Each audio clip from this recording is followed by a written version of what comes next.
Israel के साथ बहुत बड़ा धोखा कर दिया। किन देशों ने धोखा किया है, जिसमें नाम आ रहा है सबसे पहले यूके, कनाडा और ऑस्ट्रेलिया का नाम सबसे ऊपर आ रहा है। उन्होंने इजराइल के जो पीएम है बेंजामिन नेतन्याहू, उनकी जो प्रतिक्रिया है इस सब के बारे में, उसके बारे में जान लेते हैं। तो ये निकल कर है the web of Israel is alliance along the recognition of state of Palestine. इसके बारे में ये आ रहा है, इसके बारे में थोड़ा जान लेंगे कि पैलेस्टाइन के बारे में इन्होंने पैलेस्टाइन का पक्ष लेना स्टार्ट कर दिया। जैसे यूके ने, कनाडा ने और ऑस्ट्रेलिया, ये नाम सबसे बाहर आ रहे हैं। और हाल ही में इंडिया का जो स्टेट है, इंडिया ने भी अनाउंस किया था कि हम पैलेस्टाइन को सपोर्ट कर रहे हैं 2 स्टेट सॉल्यूशंस के लिए। तो चलिए देखते हैं। यूरोप में पहले से ही स्पेन, आयरलैंड और नॉर्वे जैसे देश फ़लस्तीन के को मान्यता दे चुके हैं और लैटिन अमेरिका और कई देश पहले से ऐसा कर चुके हैं।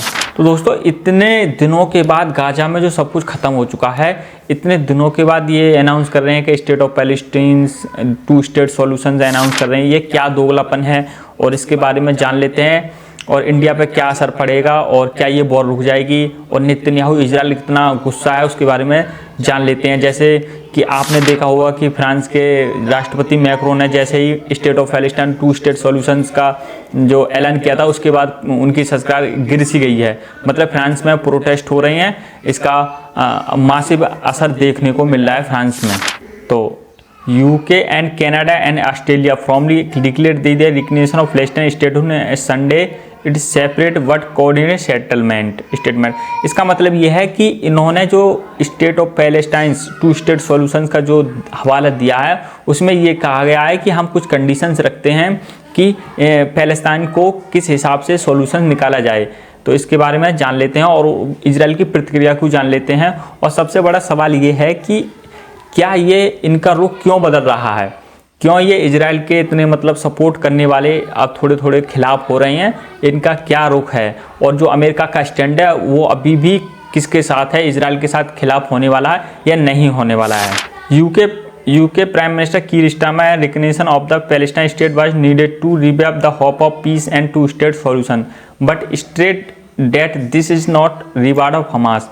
मतलब उन्होंने ये कहा है कि जो हमास है हम उसको अवार्ड नहीं दे रहे, लेकिन 2 स्टेट सॉल्यूशंस की मांग कर रहे हैं जिसमें शांति और जो नई इच्छा है वो जाग सके। ये कह रहे हैं कीर स्टारमर। क्या पहले 3 सालों से या 2 सालों से जितने युद्ध चल रहा है गाजा, जब से इन्होंने ये नहीं कहा था, जब वो ख़त्म हो चुका है गाजा तब ये ऐलान कर रहे हैं। इसका क्या मतलब है, आप देख सकते हैं कितना दोगलापन है इन्हों का। Reacting to the announcement of Netanyahu accused the leader of the UK, Canada, Australia giving a huge reward to terrorism and added that there will be Palestine state.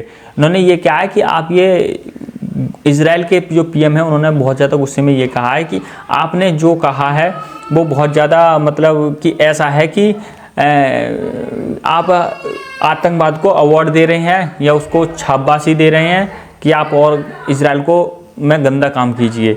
ये कहना है इजराइल के मतलब जो पीएम नेतन्याहू ने ये react किया बहुत गुस्से में। तो और यहाँ पर सबसे बड़ी खबर ये भी निकलेगी कि जो पुर्तगाल है उसने भी ये अनाउंस कर दिया है कि 2 स्टेट सॉल्यूशन पैलेस्टाइन को रिकग्निशन मिलनी चाहिए।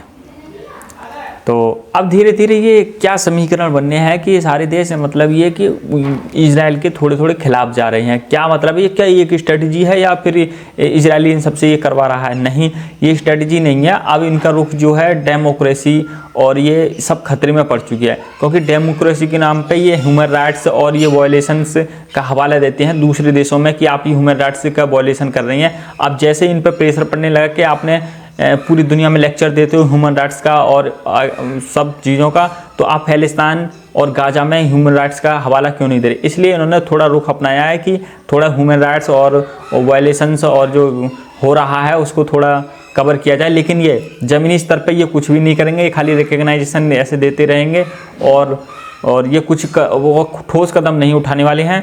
ये तो इजराइल का डर है या कुछ भी मान के चलिए।